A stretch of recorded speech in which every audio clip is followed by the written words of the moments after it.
Selamat siang teman-teman, kembali lagi bersama saya Usradi Usman Al-Gayomi. Pada siang yang istimewa ini kita sudah bergabung dengan Julpan yang memproduksi Haler Kopi, juga Arifin, Kepala Desa Arul Atong, Kabupaten Aceh Tengah. Yang beberapa waktu yang lalu, produksi Haler Kopi Julpan ini cukup viral bersamaan dengan event Gayung November Kopi di Desa Arul Atong, Kabupaten Aceh Tengah. Baik, langsung saja kita menyapa Pak Julpan dan Pak Arifin. Assalamualaikum Pak Julpan, Pak Arifin. Waalaikumsalam. Ya baik, ini saya ke Pak Julpan dulu nih, Pak Kepala Desa izin. Pak Julpan, bisa diceritakan nggak sejak kapan Pak Julpan memproduksi Haler Kopi ini? Ya, terima kasih Pak Usradi Usman. Saya memproduksi Haler Kopi ini semenjak tahun 2000-an, itu berdikari sendiri. Sebelumnya saya membantu orang tua, yaitu mertua saya, juga memproduksi Haler Kopi. Kemudian tahun 2000 saya mandiri untuk memproduksi Haler Kopi sendiri. Tempatnya di Desa Ateng Jungket.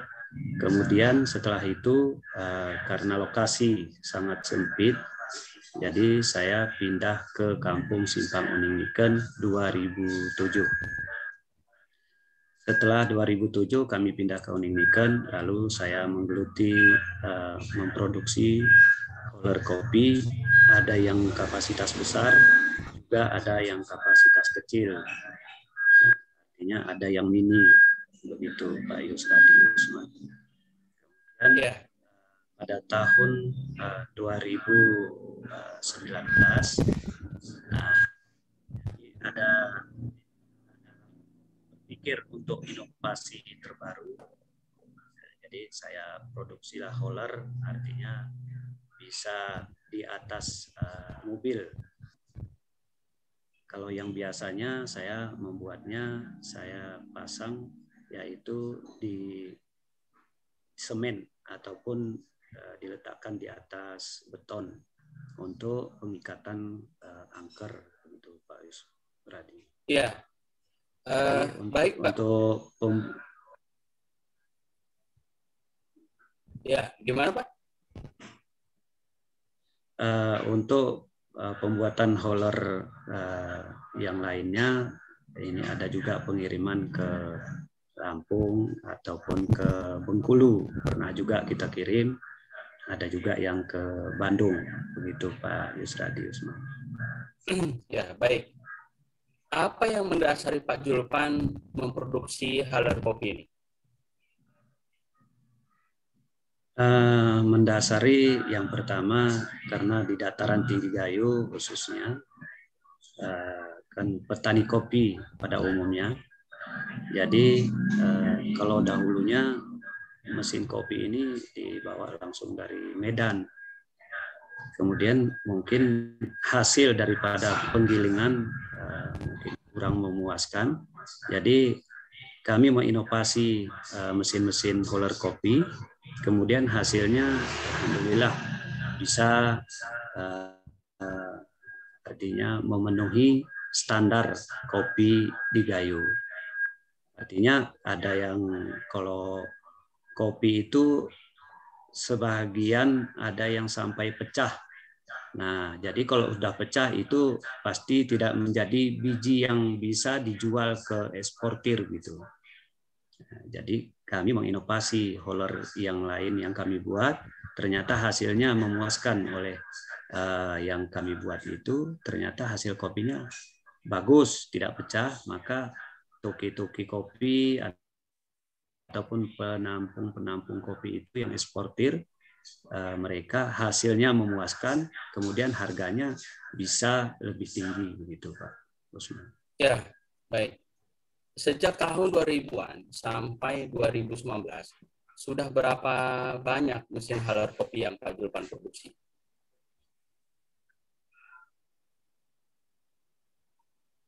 Kalau saya perhitungkan, kalau Kalau puluhan sudah lebih lah Pak Yusradi. Tapi kalau mungkin kalau ratusan, insya Allah sudah tercapai antara 100 atau 200 unit, mungkin lebih pun Pak Yusradi, karena pemesanan itu setiap tahunnya minimal ada yang 5-6 unit begitu Pak Yusradi. Ya. Khususnya Aceh Tengah dan Bener Meriah. Iya, 200-an ada ya? Insya Allah seperti itu Pak Yusradi. Pak Julpan, dari tahun 2000-an sampai 2019 sebelum bikin Haler berjalan, apakah Pak Julpan yang pertama waktu itu memproduksi Haler kopi ini di Aceh Tengah? Baik Bang Yusradi. Sebelum saya bergelut di bidang pembuatan Haler kopi, ada juga yang lain membuat Haler kopi. Seperti Karya Utama, ada yang juga yang lainnya. Tapi kita bisa memproduksi, artinya kopi itu bisa menyesuaikan hasil daripada Haler itu, bisa tidak pecah kopi. Jadi dimasukkan gabah namanya. Setelah dari ceri itu kan digiling dulu dengan pulper namanya. Kemudian setelah difermentasi cerinya itu, kemudian dicuci dengan air, lalu dijemur, kadar air kering sekitar 20%, lalu digiling, masukkan ke dalam huler. Nah, huler ini untuk mengupas kulit tanduk namanya. Ya, ya. Untuk menjadi biji buah labu. Nah, jadi hasil itu mungkin maksimal menurut petani ataupun toki-toki kopi yang membeli kopi itu, hasilnya maksimal tidak banyak terase ataupun tidak banyak peselnya begitu, Bang Yusuf Radi. Ya, berapa banyak waktu itu Bang yang memproduksi Haler ini?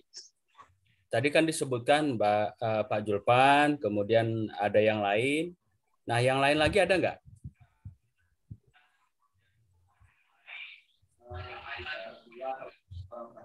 Sekitar 2 atau orang saja begitu, Bang Yusradi. Oke, baik. Kemudian kan disebutkan di awal bahwa Pak Julpan ini meneruskan usaha mertua. Apa sampai memotivasi Pak Julpan untuk meneruskan usaha ini?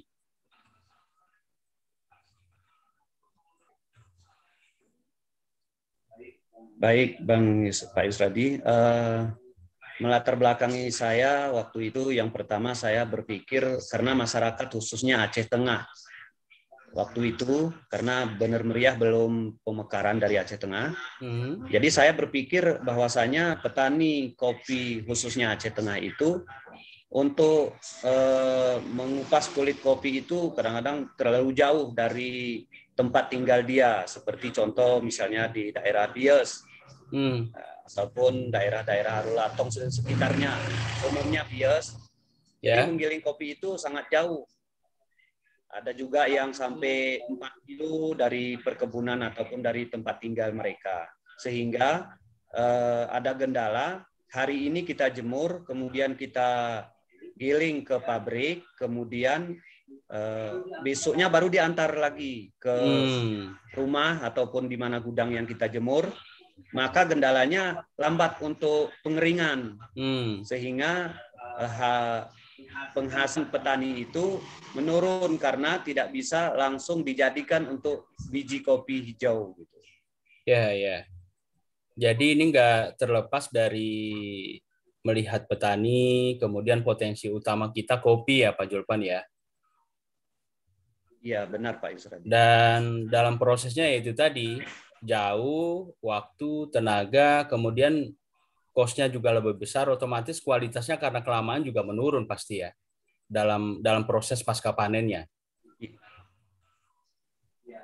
Ya benar Pak Yusradi. Karena sewaktu panen itu cuaca pasti hujan. Iya, iya. Nah jadi kendalanya kopi tidak cepat kering, sehingga barang itu belum laku kalau belum kering.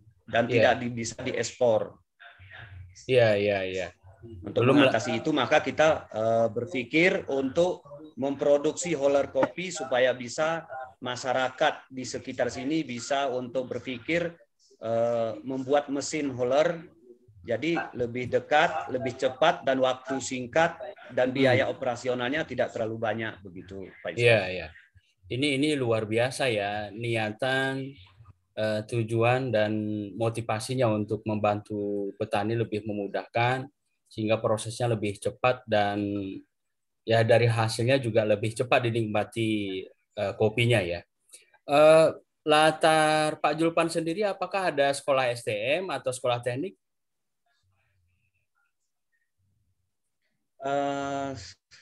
Dahulunya saya pesantren, kemudian setelah saya dari pesantren bersambilan, saya waktu itu belajar untuk montir, artinya perbengkelan juga, tapi di bidang ada yang di sepeda motor, ada juga yang di mobil.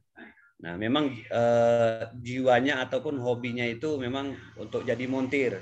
Tapi saya dididik oleh orang tua masuk pesantren untuk mengetahui tentang agama terlebih dahulu begitu, Pak Yusradi. Oh iya iya. Saya berarti memang ada dasarnya.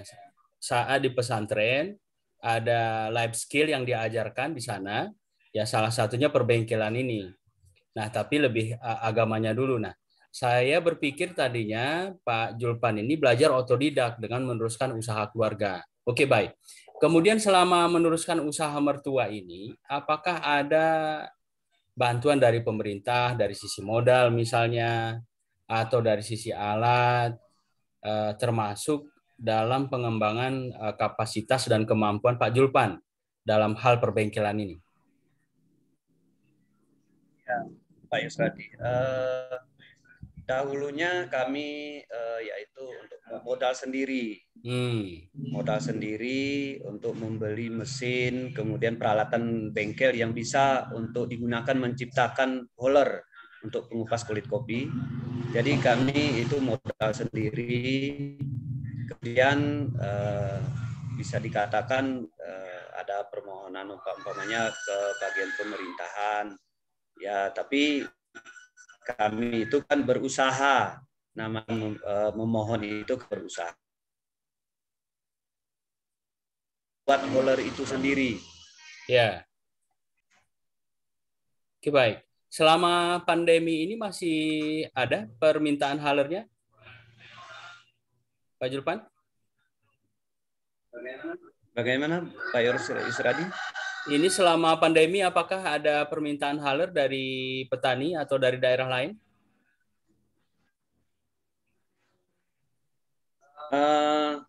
Insya Allah ada Pak Yusradi, ada 2 unit yang kapasitas 2,5 ton per jam, ada juga yang 60 kilo per jam, ada juga yang 600 kilo per jam. Itu sedang dalam proses pembuatan. Ya, alhamdulillah ya. Berarti lancar dan kalaupun berdampak kecil lah dampaknya alhamdulillah. Kemudian masalah nama bengkel, Bella Bengkel. Itu nama mertuanya kah atau ada arti tersendiri dari nama bengkel ini? Bagaimana sejarahnya Pak Julpan? Ya, benar Pak Yusradi. Sebenarnya nama bengkel Bella itu tercipta dari pemikiran sendiri awalnya. Kemudian ada juga berkaitan dengan nama anak yang paling besar, namanya Andela. Tapi saya mengambil bela itu kan kita membela artinya orang yang kesusahan kita bela supaya dia tidak lagi susah. Nah, jadi bela itu kan banyak. Artinya kalau kita surahkan sangat luas. Ya, ya. Gitu. Karena anak yang paling besar namanya Andela. Anbela. Ya, sekarang dia kuliah di Kairo di Mesir di Al Azhar. Wah, keren ya, luar biasa ya. Hebat sekali Pak Julpan ini. Jadi punya usaha bengkel, kemudian anaknya sampai kuliah di Al Azhar, kayak luar biasa. Ini inspiratif sekali. Mudah-mudahan bisa menginspirasi pendengar yang ada di Indonesia, khususnya Aceh, lebih khusus lagi di Aceh Tengah. Berarti sebelum saat mertua menjalankan bengkel ini belum ada namanya ya Pak Julpan ya?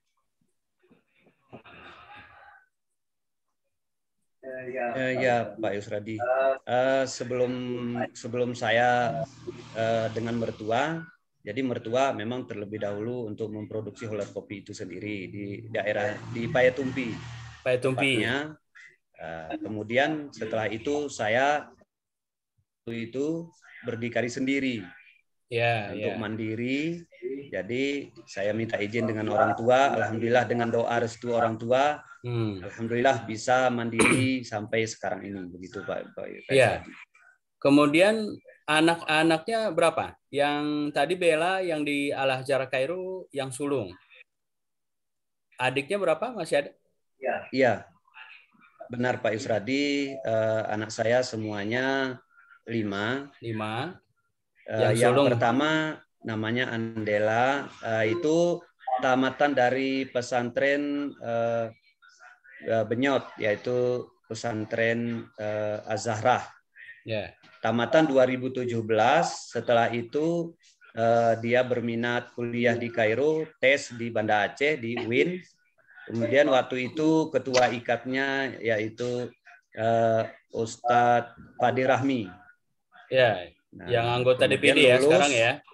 Ya benar. Sekarang anggota DPD dari Aceh. Ya. Nah, kemudian 2017 dia berangkat kuliah di sana sampai sekarang. Begitu Pak Yusradi. Kemudian adiknya yang nomor 2 sekarang di pesantren di Medan di Ulumul Quran. Udah kelas 2 SMA ataupun MAN. Ya.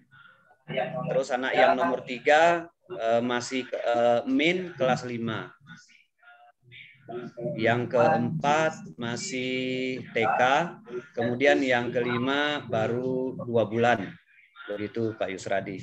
Wah, ada adiknya lagi ya. Berarti ada dedek bayinya nih ya. Selamat ya Pak Julpan ya.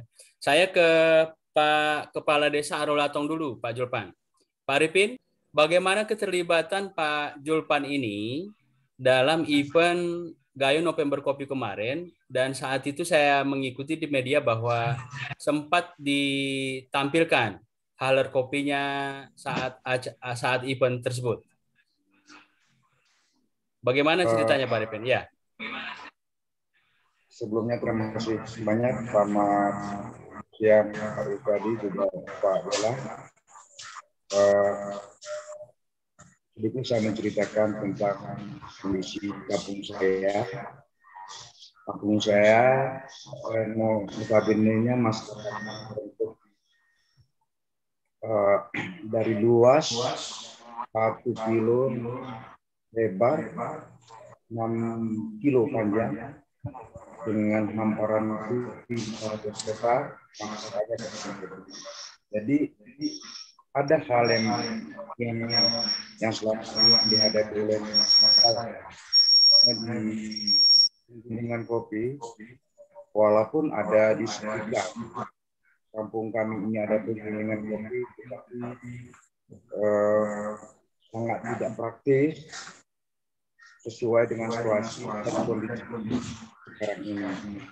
Tentunya saya berinisiatif bagaimana menciptakan sebuah mesin berjalan. Tentunya saya berdiskusi sama kawan-kawan, lalu saya juga berdiskusi bersama Pak Bella.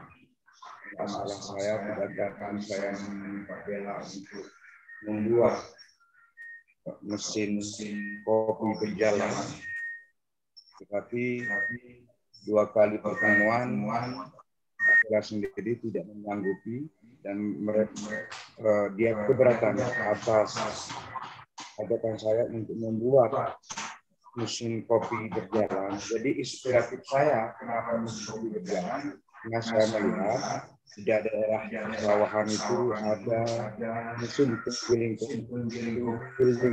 tadi itu berjalan. Saya sangat inspiratif dan sehingga saya berdiskusi dengan Bella 2 kali tidak menyanggupi, tapi ketiga kalinya Pak Bella menyanggupi. pembuatan mesin mobil berjalan itu. Sehingga dengan pekerjaan lebih kurang kalau nggak salah saya 7 bulan, maka siaplah mesin kalau berjalan itu. Berawal dari situlah pada sesi kopi, saya juga mempromosikan hasil karya anak bangsa saudara Jul Bella untuk dipromosikan tepat waktu itu. Demikian Pak. Ya, ini visioner sekali nih Pak Arifin ya. Jadi melihat potensi utama desanya kopi, tambah Gayo secara umum memang dikenal sebagai penghasil kopi terbaik dunia. Cuma terkendala mesin, kemudian dibikinlah penggiling berjalan ini. Ini pakai dana desa Pak Arifin ya? Ya, betul sekali Pak Yosawi, memakai dana desa dengan jumlah untuk kalau berjalan. Mungkin ini angka yang sangat kecil, tetapi sangat kecil. Karena ini inovasi. Ya. Baru pertama-tamanya dibuat di Kabupaten Tenggara dan baru pertama-tamanya dibuat musim Holland khususnya di bidang kopi. Ya. Demikian Pak Israel. Ya, ya. Selain kopi, potensi desa Bapak apa lagi Pak Arifin?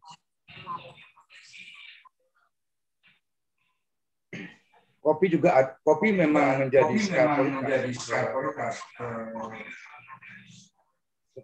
Tapi ada bagian-bagian kecil, ada air asin, juga ada tempat-tempat wisata yang selama ini belum dikelola. Jadi sejak akhir tahun 2018 saya yang Pak menjadi dirjen, ada memang bagian-bagian yang kecil yang saya rasakan, yang salah satunya menanggapi aspirasi masyarakat, melihat situasi dan kondisi masyarakat saya. Yang pertama yang saya selesaikan masalah rentenir. Pekerjaan itu secara agama diharamkan masuk ke wilayah karena ini sangat merusak kultur kehidupan masyarakat baik secara budaya dan sosial masyarakat. Demikian Pak Yusra. Ya. Jadi potensi alam Kampung Arulaton ini, potensi alam Kampung Arulaton itu dari kopi adalah bagian-bagian kopi, selama ini belum secara baik. Karena hanya saya menunjukkan kegiatan ini bertumbuh kepada anggaran desa. Sangat menunjukkan saya harus mengolah wisata yang ada. Demikian Pak Fred. Ya, ini juga luar biasa sekali memberantas rentenir. Ini mungkin satu-satunya di Aceh nih. Dan harapannya kemudian ini bagaimana bisa jadi rujukan daerah lain di Indonesia. Luar biasa sekali Pak Arifin. Nah, kemudian event kemarin itu kan sempat viral. Dihadiri oleh kementerian, kemudian ada anggota DPR, termasuk pemerintah daerah. Nah, bagaimana setelah event itu kelanjutannya bagaimana Pak? Dampaknya terhadap desa yang Bapak pimpin gimana? Ya, terima kasih Pak. Seperti saya katakan tadi bahwa saya hanya menentukan semua itu sejauh ini saya belum mendapat apapun baik siapapun dari pemerintah baik institusi pusat dan daerah. Jadi semua ini saya handle sendiri, saya akan berjalan dalam secara sendiri-sendiri. Tidak ada semacam support yang diberikan oleh, seperti saya katakan tadi, baik dari pemerintah pusat, provinsi dan kabupaten. Sejauh ini belum ada. Oke, baik. Tetapi saya akan berupaya semaksimal mungkin untuk menjadikan Kampung Arulaton itu menjadi kopi. dengan situasi dan kondisi yang ada. Oke, baik Pak Arifin. Ini terakhir. Dengan terobosan yang sudah dilakukan dan acara kemarin cukup viral, apa yang menjadi harapan Pak Arifin selaku kepala desa dengan melihat semua potensi tadi itu? Apalagi selepas acara. Ya. Ini bukan harapan saya, masyarakat Aceh Tengah juga benar-benar adalah karena bulannya harapan saya pemerintah dalam hal ini akan lebih melihat bagaimana situasi kondisi petani kopi yang ada di daerah ini. Kita masih bersyukur. Kenapa saya katakan bahwa yang masih subur, cara pengolahannya masih tradisional. Masih apapun yang kita tanam ada hal yang lain, kopi dan selainnya. Tetapi dalam pengolahan sekarang saya mengharapkan marilah semua stakeholder yang ada di Indonesia agar lebih dari tradisional menjadi profesional dalam pengolahan berkebun kopi ini. Tapi kita demikian Pak Julpan. Oke, baik Pak Arifin. Sekarang Pak Julpan, terakhir Pak Julpan. Harapan Pak Julpan ke semua pihak terkait potensi yang ada di daerah, termasuk usaha yang Bapak geluti, Pak. Iya, baik Pak Yusradi. Harapan saya tentu saja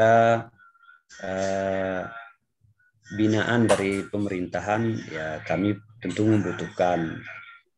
Kemudian khususnya untuk Aceh Tengah supaya bisa memakai produksi di dalam daerah sendiri seperti yang dipromosikan. Mari kita memakai produksi dalam negeri, artinya diproduksi oleh daerah sendiri begitu Pak Yusradi.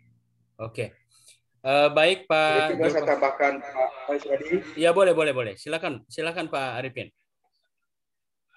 Seharusnya kita semua memberi apresiasi yang sangat luar biasa kepada seorang anak bangsa yang bernama Julpan Bela yang telah bisa menciptakan sebuah mobil polos. Tentunya inilah yang harus disemangati baik dari pemerintah maupun dari swasta agar betul-betul memberikan pikiran kontribusi lainnya kepada mereka.